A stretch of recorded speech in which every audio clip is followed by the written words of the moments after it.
नमस्कार, आपका स्वागत है स्टॉकोलॉजी में। आज हम बात करने वाले हैं वक्रांगी लिमिटेड के बारे में। जिन्होंने भी चैनल सब्सक्राइब नहीं किया, सब्सक्राइब कर लें, बेल आइकन पर क्लिक कर दें, वीडियो को लाइक करें, शेयर करें।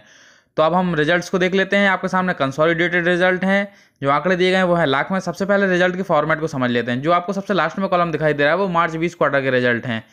जो सेकंड नंबर पर कॉलम है वो दिसंबर 20 क्वार्टर के रिजल्ट हैं, और जो सबसे पहले नंबर पर दिखाई दे रहा है वो मार्च 21 क्वार्टर के रिजल्ट हैं।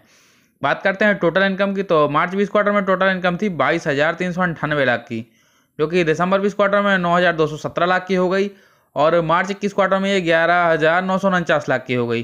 तो यहाँ पर हमें मार्च 20 से मार्च 21 में यानी कि ईयर ऑन ईयर में इनकम आधी होती हुई नजर आ रही है। वहीं अगर हम बात करते हैं क्वार्टर ऑन क्वार्टर परफॉर्मेंस की, यानी दिसंबर 20 से मार्च 21 में, तो यहाँ पर हमें इनकम जो है क्वार्टर ऑन क्वार्टर में बढ़ती हुई दिखाई देती है। तो ईयर ऑन ईयर में इनकम कम हुई है, जबकि क्वार्टर ऑन क्वार्टर में बड़ी है। एक्सपेंसेस को देख लेते हैं, तो मार्च 20 क्वार्टर में एक्सपेंसेस थे 19,620 लाख के, जो कि दिसंबर 20 क्वार्टर में 7,117 लाख के हो गए, और मार्च 21 क्वार्टर में 9,193 लाख के हो गए। तो यहाँ पर हमें एक्सपेंसेस मार्च 20 से मार्च 21 यानी कि ईयर ऑन ईयर में घटते दिखाई दे रहे हैं। वहीं हम बात करते हैं क्वार्टर ऑन क्वार्टर की, यानी दिसंबर 20 से मार्च 21 की, तो यहाँ पर हमें एक्सपेंसेस बढ़ते हुए नजर आ रहे हैं। तो ईयर ऑन ईयर में इनकम घटी है और एक्सपेंसेस भी घटे हैं। अब हम प्रॉफिट एंड लॉस स्टेटमेंट को देख लेते हैं। बात करते हैं फिफ्थ नंबर पॉइंट की, प्रॉफिट बिफोर टैक्स की। मार्च क्वार्टर 20 में 3,063 लाख के प्रॉफिट थे, जो कि दिसंबर 20 क्वार्टर में 2,099 लाख के हो गए, और मार्च 21 क्वार्टर में 2,766 लाख के हो गए। तो यहाँ पर हमें ईयर ऑन ईयर में जो प्रॉफिट बिफोर टैक्स है वो घटते हुए नजर आ रहे हैं। वहीं अगर हम बात करते हैं क्वार्टर ऑन क्वार्टर की, तो यहाँ पर हमें प्रॉफिट बिफोर टैक्स बढ़ते हुए दिखाई दे रहे हैं। अब हम नेट प्रॉफिट को देख लेते हैं। तो सेवंथ नंबर का पॉइंट है profit for the period of like year. तो मार्च 20 क्वार्टर में 3,116 लाख के प्रॉफिट थे, जो कि दिसंबर 20 क्वार्टर में 1,679 लाख के हो गए, और मार्च 21 क्वार्टर में 2,079 लाख के हो गए। तो यहाँ पर अगर हम देखते हैं तो हमें ईयर ऑन ईयर में यानी मार्च 20 से मार्च 21 में जो है नेट प्रॉफिट है वो घटते हुए दिखाई दे रहे हैं। वहीं अगर हम बात करते हैं क्वार्टर ऑन क्वार्टर में यानी कि दिसंबर 20 से मार्च 21 की नेट प्रॉफिट की, तो वहाँ पर हमें वृद्धि होती हुई नजर आ रही है। तो अगर हम बात करते हैं ओवरऑल रिजल्ट्स की, तो हमें ईयर ऑन ईयर में कंपनी का परफॉर्मेंस जो है कमजोर होता हुआ नजर आ रहा है। कंपनी के प्रॉफिट कम होते हुए दिखाई दे रहे हैं। अब हम बात कर लेते हैं कंपनी के एसेंशियल्स की। तो कंपनी का मार्केट कैप है 5,063.96 करोड़ का। नंबर ऑफ शेयर जो मार्केट में ट्रेड कर रहे हैं वो 105.94 करोड़। शेयर का जो पीवी रेशियो है वो 1.93 का है। डिविडेंड यील्ड जो है 0.52% का है। कैश रिजर्व की बात करते हैं तो 174.13 करोड़ के कैश रिजर्व हैं। प्रमोटर्स की होल्डिंग्स 42.6% की है। सेल्स ग्रोथ -57% का है, और आरओसी 3.14% का है। एंटरप्राइज वैल्यू की बात करते हैं तो 4,889.83 करोड़ की एंटरप्राइज वैल्यू है।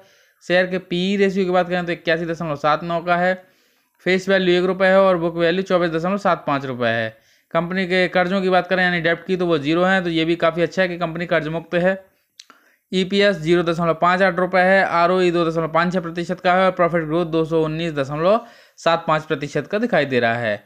तो यहाँ पर हमने कंपनी के एसेंशियल्स को देख लिया है, जहाँ पर कंपनी हमें डेप्ट फ्री दिखाई दे रही है। अब हम बात करते हैं कंपनी के लास्ट ट्रेडिंग प्राइस की शेयर के, तो वो है ₹47.90, जो कि कल के दिन का है।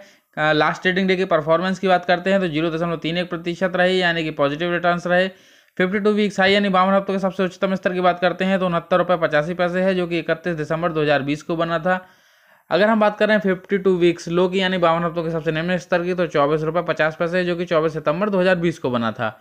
तो यहाँ पर हमने शेयर प्राइस को देखा। अब हम डिलीवरेबल क्वांटिटी देख लेते हैं, जो आपको सबसे नीचे दिखाई देगी 61.42%, यानी कि जितने भी शेयर जो है लास्ट ट्रेडिंग डे में ट्रेड हुए थे उसमें से लगभग 61.42% की डिलीवरी शेयर होल्डर्स के द्वारा उठाई गई है। तो यहाँ पर हमें डिलीवरेबल क्वांटिटी का प्रतिशत काफ़ी अच्छा नजर आ रहा है।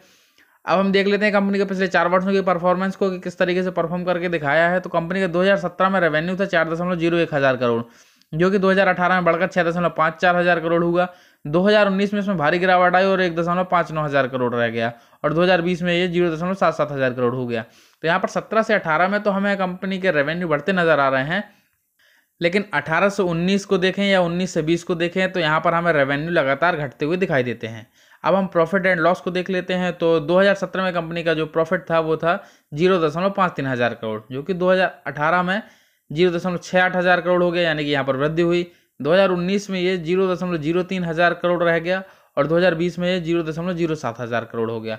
तो यहाँ पर अगर हम देखते हैं तो हमें 2017 से 18 में तो बढ़ते हुए दिखाई दे रहे हैं प्रॉफिट, लेकिन 18 से 19 में कमी आई है, 19 से 20 में वृद्धि हुई है। शेयर होल्डिंग पैटर्न को देख लेते हैं। प्रोमोटर्स की होल्डिंग जून 20 में थी 42.60 जो कि बनी हुई है। FIIs की होल्डिंग 11.82 से घटकर 9.68% की रह गई है। DIIs की होल्डिंग 6.36% से 6.35 हुई है, तो यहाँ भी गिरावट आई है। और पब्लिक होल्डिंग 39.22% से बढ़कर 41.36% हुई है, तो पब्लिक होल्डिंग वृद्धि हुई है। अगर हम बात करते हैं ओवरऑल रिजल्ट्स की, तो हमें ईयर ऑन ईयर में या क्वार्टर ऑन क्वार्टर में दोनों में ही परफॉर्मेंस जो है कमजोर होता हुआ नजर आ रहा है। मतलब कि ईयर ऑन ईयर में कंपनी के प्रॉफिट घटे हैं, जबकि क्वार्टर ऑन क्वार्टर में कंपनी के प्रॉफिट बढ़े हैं। तो ओवरऑल अगर हम ईयर ऑन ईयर को देखते हैं तो हमें प्रॉफिट कमजोर होते हुए नजर आ रहे हैं। जिन्होंने भी चैनल को सब्सक्राइब नहीं किया, सब्सक्राइब कर लें। धन्यवाद।